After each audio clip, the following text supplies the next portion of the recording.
Aksi perundungan atau bullying kembali membawa dampak yang sangat fatal dan berujung pada petaka berdarah. Akibat menyimpan dendam kesumat yang mendalam lantaran sering diejek sejak kecil, seorang pemuda berinisial Raja alias Ra, berusia 22 tahun, nekat menghabisi nyawa teman sepermainannya sendiri secara keji. Korban diketahui bernama Saiful Afandi alias Sa, pemuda berusia 21 tahun yang merupakan warga Dusun Kerajaan, Desa Purwo Asri, Kecamatan Gumuk Mas, Kabupaten Jember, Jawa Timur. Peristiwa berdarah ini terjadi di sebuah rumah milik kerabat pelaku yang berada di Dusun Kerajaan, Desa Bagorejo, Kecamatan Gumuk Mas. Misteri kematian ini mulai terkuak setelah jasad korban ditemukan membusuk setelah berhari-hari ditinggalkan. Pihak kepolisian dari Satreskrim Polres Jember bergerak cepat melakukan perburuan dan akhirnya berhasil meringkus pelaku di tempat persembunyiannya. Kanit Pidana Umum Satreskrim Polres Jember, Ibda Andriyuni Prasetyo, memberikan keterangan resmi terkait kasus ini pada Rabu, 10 Juni 2026.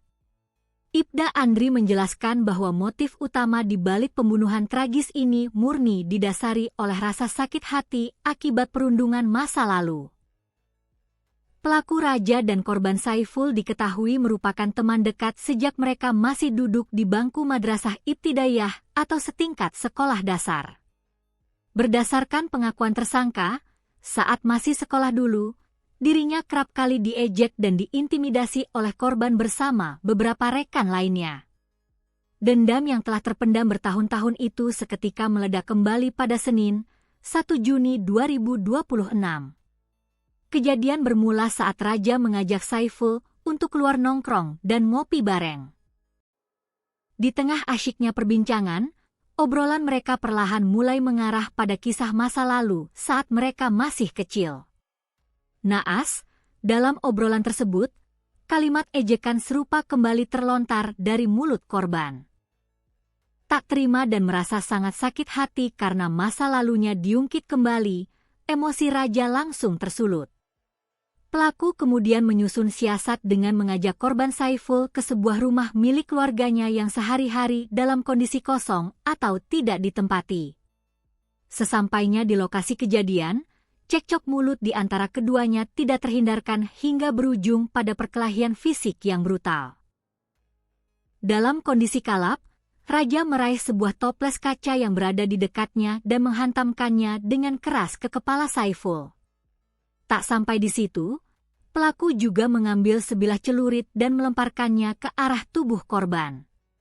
Melihat korban sudah dalam kondisi lemas dan tidak berdaya bersimbah darah, Raja kemudian mengikat kaki korban menggunakan tali agar tidak bisa kabur, lalu pergi meninggalkannya begitu saja hingga korban tewas secara perlahan.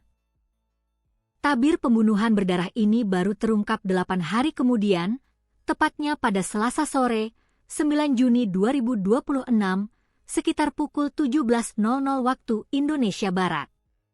Pemilik rumah kosong bernama Jaswadi dan istrinya, Dian, berniat mendatangi rumah tersebut secara berkala untuk membersihkannya.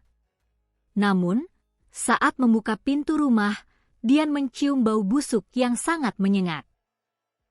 Alangkah terkejutnya mereka saat memeriksa ke dalam salah satu kamar yang biasa difungsikan sebagai tempat salat, mereka mendapati sesosok mayat dalam kondisi mengenaskan dengan posisi telungkup dan kepala tertutup selembar tikar.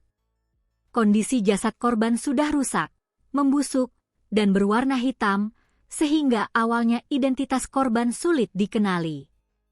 Pihak perangkat desa yang mendapat laporan langsung meneruskan kasus ini ke Polsek Gumuk Mas. Polisi yang datang langsung mengevakuasi mayat ke instalasi kamar mayat RSD Dr. Soebandi Jember untuk diidentifikasi. Berdasarkan hasil olah TKP, polisi menemukan kejanggalan berupa luka di kepala dan kaki yang terikat, hingga penyelidikan langsung mengerucut kuat kepada Raja. Tim Buser akhirnya berhasil meringkus Raja pada Rabu dini hari sekitar pukul 2.00 waktu Indonesia Barat di wilayah Kecamatan Kencong. Kini, Raja telah ditahan dan terancam hukuman berat atas perbuatannya.